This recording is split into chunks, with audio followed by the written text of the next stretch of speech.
some final parting words from our team, starting with Direk Louie. Or busy na si Direk Louie na mag-direct? Okay, maybe hear from Miss Julianne and Yes, again, thank you so much, everyone, for being here. Palakpakan niyo naman po ang inyong mga sarili. Maraming salamat po. The Clash Teens, malapit na malapit ito pong mapanood yan. Kakaibang bakbakan ito sa Clash Arena at ibang competition ito. Kakaibang klaseng energy. It's gonna be fun and very exciting. Ayun, una po sa lahat, maraming salamat po sa inyong oras sa pagpunta dito. And the Clash Teens, malapit na po. Spread the word guys, napakaganda nitong season na to. So maraming salamat po sa inyo and the Clash Teens, malapit na. Yes, please spread the word. At again, salamat sa pleasure ng oras nyo. And sana po mag-enjoy kayo sa aming inihandang programa po para sa inyo. Salamat po. JL? Yes, maraming salamat po sa oras nyo sa pagpunta dito and sana supportahan po natin ang The Clash Teens. And super excited na po kami lahat na mag-share ng halaman sa lahat ng mga aspiring artists.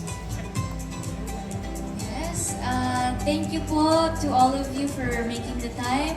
And syempre, thank you po to GMA and sa The Clash family for trusting me. And sobrang excited na po ako na ma-share sa inyo itong The Clash Teens kasi this is something fresh, something new. Ito yung singing contest na i-break talaga yung stereotypes. So I'm so excited and abangan niyo po sana yan and I hope you guys enjoy the show. Alright, may we have another round of applause for our Clash Masters, our Clash panel, at sa lahat ng bumubuo ng The Clash Teens. And once again, thank you so much to all our friends from the press, from the GMA internal teams for being with us today. And thank you also to our sponsors, RMG Perfume Collection, Villa Breads and Coffee, Dip Street PH, Grin Wasabi Sushi Bar, and Unico Pop.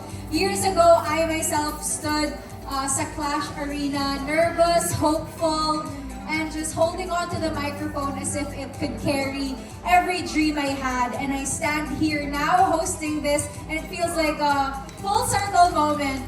And now we have a new set of teens, we have a new set of clashers with their own set of dreams.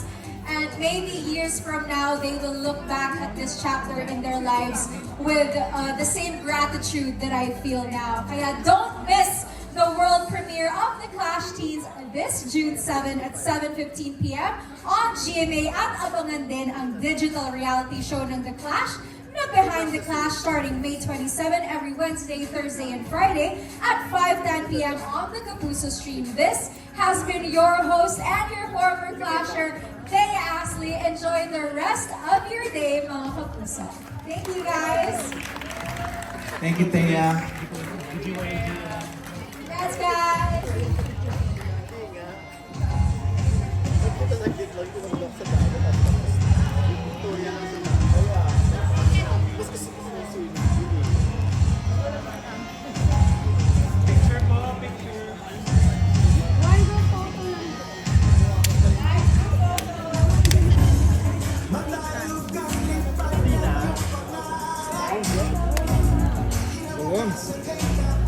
Sa kantahan ng ating media clashers.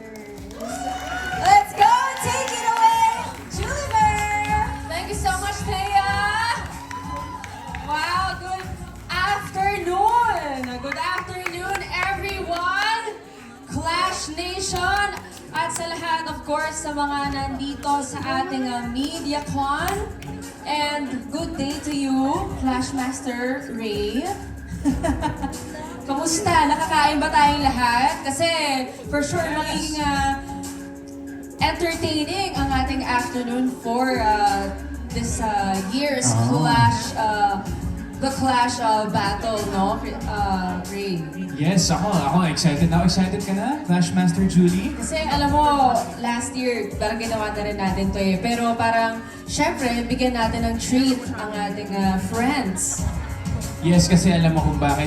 Today, isang kakaibang clash ng inyong matutunghayan. Dahil Ito ang The Clash 2026 MediaCon Edition! Isa! Laban sa lahat! Alright, Clash Nation, sobrang exciting to dahil 4 na clashers mula sa ating mga bisita media people ang sasalang sa matinding laban ng kantahan. Yes, at para tatakbo ang kompetisyon, 2 clashes o tapatan ang inyong masasaksihan. Sa bawat tapatan, huhusgahan sila ng ating clash panel. Yun, no? So, unang round, we will give each clasher 1.5 minutes to perform. Kapag natapos ang inyong oras, the music will stop. At syempre, Ray, yung bawat nanalo sa tapatan ay yun yung magtatapat sa isang matinding showdown. Kaya naman, ito yung tinatawag natin na Matira ang Matibay. Matira ang Matibay, pero matira... Matira ang pinakamatibay! Okay, so sa round na ito, okay, full song na agad ang kanilang ipo-perform ng ating mga clashers. At ang mga matitirang pinakamatibay ang siyang hihiranging The Clash 2026 MediaCon Champion. Yes, pero ang tanong, sinong MediaCon Clasher ang unang sasalang at sino ang kanya makakatapat? Siyempre, huwag natin patagalin. Randomizer, let's go! Let's go!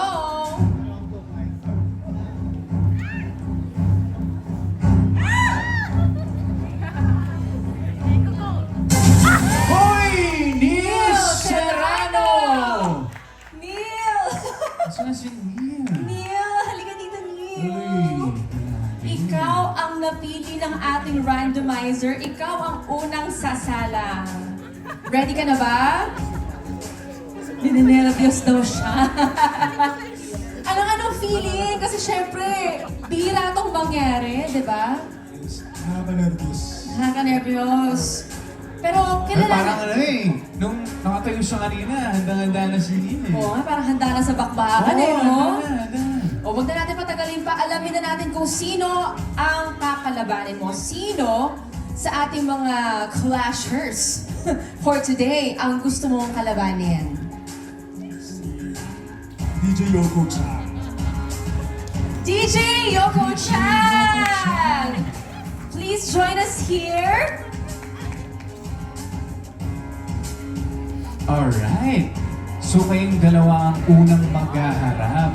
Alright. Kamusta? DJ Yoko, anong pakiramdam? Grabe, ang ginaw. Parang kahit naka-jacket, ang ginaw po.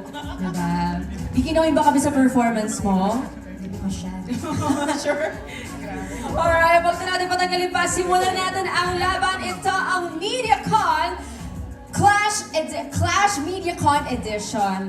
It's Neil versus DJ Yoko Chan. Yokono Chan, yes.